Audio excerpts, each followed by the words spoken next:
Is the Federal Reserve Chair Jerome Powell about to resign? Is ETH going to new all-time highs soon as the main benefactor of the recent crypto laws? And will we see a $5 XRP in the near future? This is your Altcoin Buzz News. Hey, what's up everyone? My name is Cody, and if you're new here, make sure to like, subscribe, and turn on notifications so you know when we drop latest content. Follow us on Twitter, altcoinbuzz.io, and as always, is not financial advice, and wish the best of luck in your crypto ventures.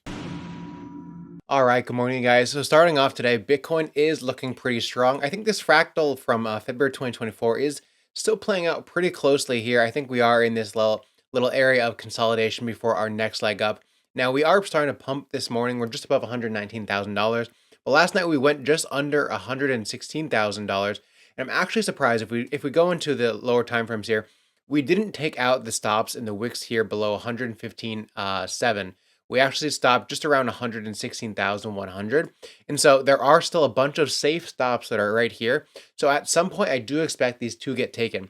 Whether we pump up here and, then come back down here on New York Open, that's to be seen. But another possibility actually is that like February, we pump up here. If you see here on this fractal from February, we pump up here, but then at some point we have a liquidation cascade that comes down and it takes out the stops here. So that is very, possible as well that we do something similar to that, where we come back up here, and then one day when there's too much leverage in the system, we come back and take out all these stops down here, just like that, and then continue back higher, just like we did in February. So that's another possibility, something I'm always watching out for. So if we do continue to pump here today, it doesn't mean that you can't take longs or ride this a bit higher, but just do expect that at some point, if we do have some kind of liquidation cascade, which we usually do when there's too much leverage in the market, I believe this structure and all the lows and the stops below here will get taken out at some point. So I do plan to have, different, limit orders set below here in case we do come down here at some point soon, maybe overnight, whatever it might be. So that is Bitcoin today. Overall, it looks good. It looks like it wants to go up. Starting today, actually, the White House officials confirmed to release their first Bitcoin and crypto policy report, which is coming today. So we're going to have that as well. Then we have the Federal Housing Director, Pollute, says Federal Chair Jerome Powell's resignation speech is coming soon. So we could have that speech coming possibly today as well, Federal Chair Jerome Powell. And then we have Trump says he doesn't need advice on firing Jerome Powell, but I've still got some, and the Fed. So it is a possibility that we could see that coming today as early as around New York Open. Then we also have Jerome Powell is coming under fire from the White House over the Fed's $2.5 billion building renovation. So Pollute is calling for an audit and says there may be enough to terminate him for cause who spends $2.5 billion on a renovation. I couldn't even think about how to do that. So we could be seeing Jerome Powell resigning soon. Now, one thing I will say too for Bitcoin's price is all of this has happened before any rate cuts have even come. So I think we are going to have a bullish, second half of this year because we're at basically $120,000 Bitcoin without any rate cuts even happening. And that could be happening soon if there is a new federal chair, whatever it might be. So very bullish second half of the year coming. And then moving on, we have Andrew Keys saying the largest beneficiary of the Genius Act is Ethereum. The largest beneficiary of the Genius Act is Ethereum because the majority of stablecoins are deployed on top of Ethereum.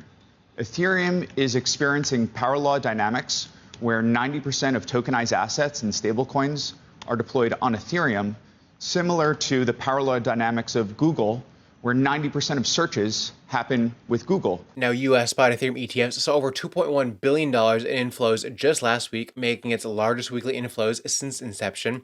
We also have Ethereum's ETFs are going parabolic with 80% flowing into BlackRock, of course. I believe this whole situation where Ethereum was down for the longest time, and it's been a stable coin between 2000 and around 1500 for the past couple of years. I think it was institutions definitely holding this down until they were ready to accumulate, and they finished accumulation. And now everyone's going on TV saying Ethereum is amazing again, where for the last 2 years it was just Ethereum's just meh, but now everyone's all about Ethereum and it's pumped like crazy. So obviously, BlackRock is a main beneficiary of that. And then we have Merlin the Trader saying ETH is replaying its 2020 script, descending breakout, final bear trap, explosion loading.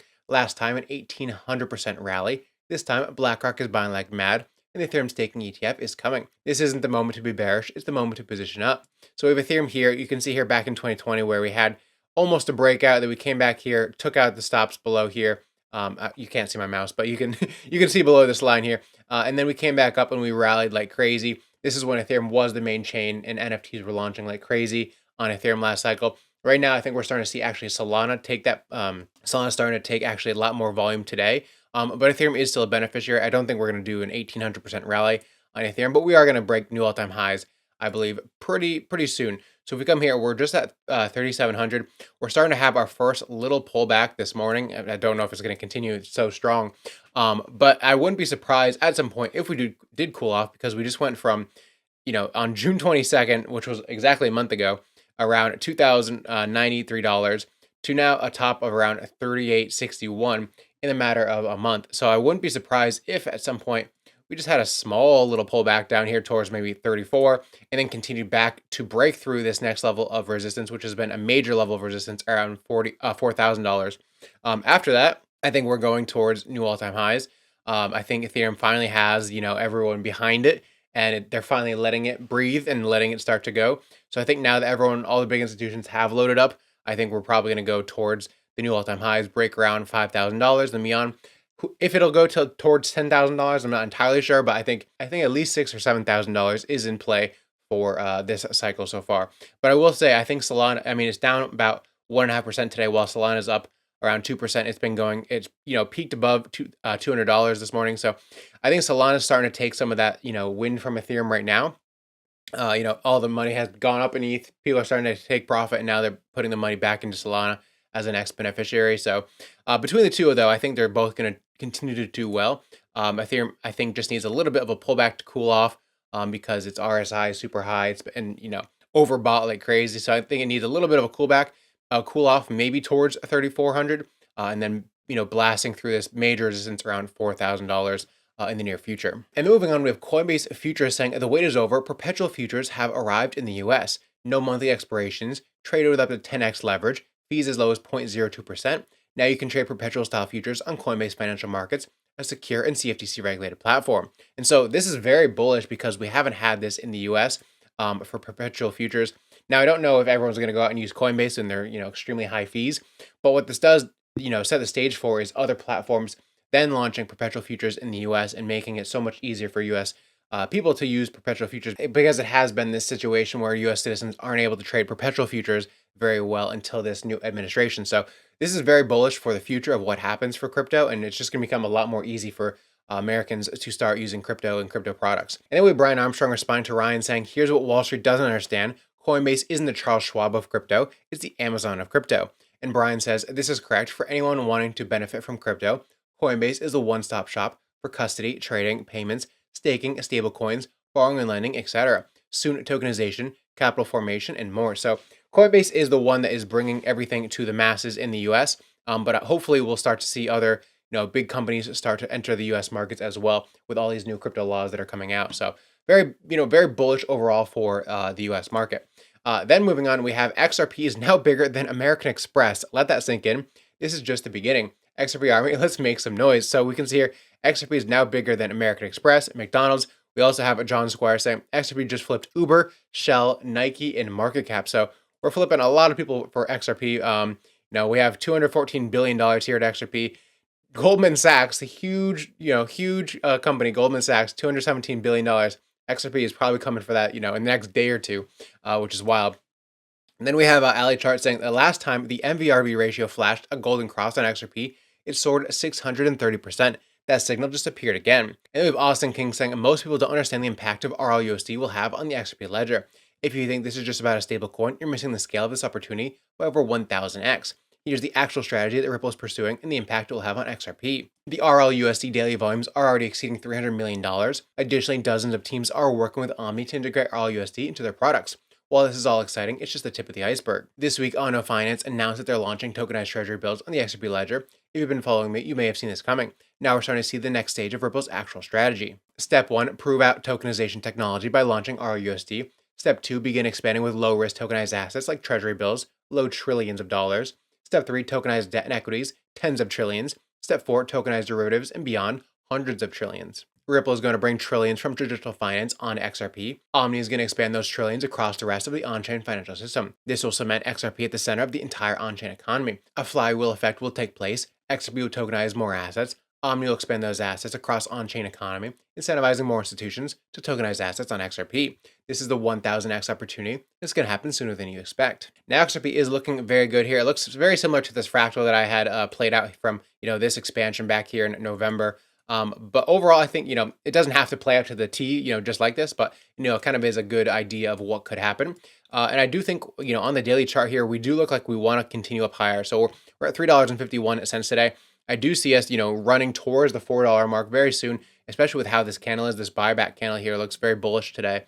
So I do expect XRP to be in the $4 very soon, maybe mid $4, then come back, retest this level somewhere down here towards the all-time highs around, $3.40, something like this, where we come back, we retest this level, and then eventually continue higher. And I do expect, at least a $5 XRP so far this cycle. How much farther it will go, I'm not entirely sure because it really depends. But I will say it's funny. I see the most amount of XRP reels and TikToks and all these things when XRP is breaking new all-time highs. So XRP is one of the ones that has the most amount of people behind it, and because of that, can bring the most amount of retail back into XRP. So everyone's seeing these TikToks, these reels. They come and they start to buy XRP. Where it'll top, it's hard to say, but I do think it will go towards $5 at least. This cycle. So XRP looking good. And then lastly for today, we have Intellistake secures exclusive partnership with Singularity Venture Hub. So Intellistake Technology Corp, a technology company focused on decentralized artificial intelligence and blockchain infrastructure, has signed an exclusive strategic partnership with Singularity Venture Hub, or SVH.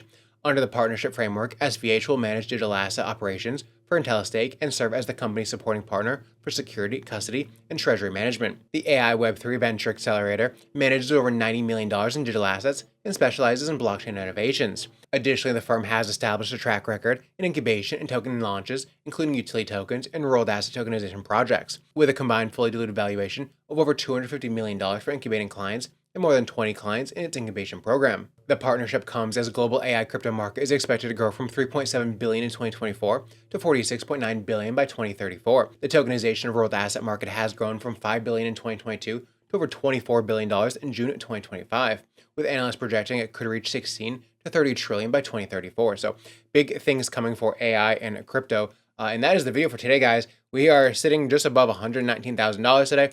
We kind of do look like we want to pump even higher today. But I wouldn't be too surprised at some point if we come down and take out these stops here. So that's where I'm leaving resting bids below 115,700. I do think at some point we come back and take these stops out. But overall, things are looking very bullish. And that is the video for today, guys. I hope you enjoyed, and I'll see you tomorrow.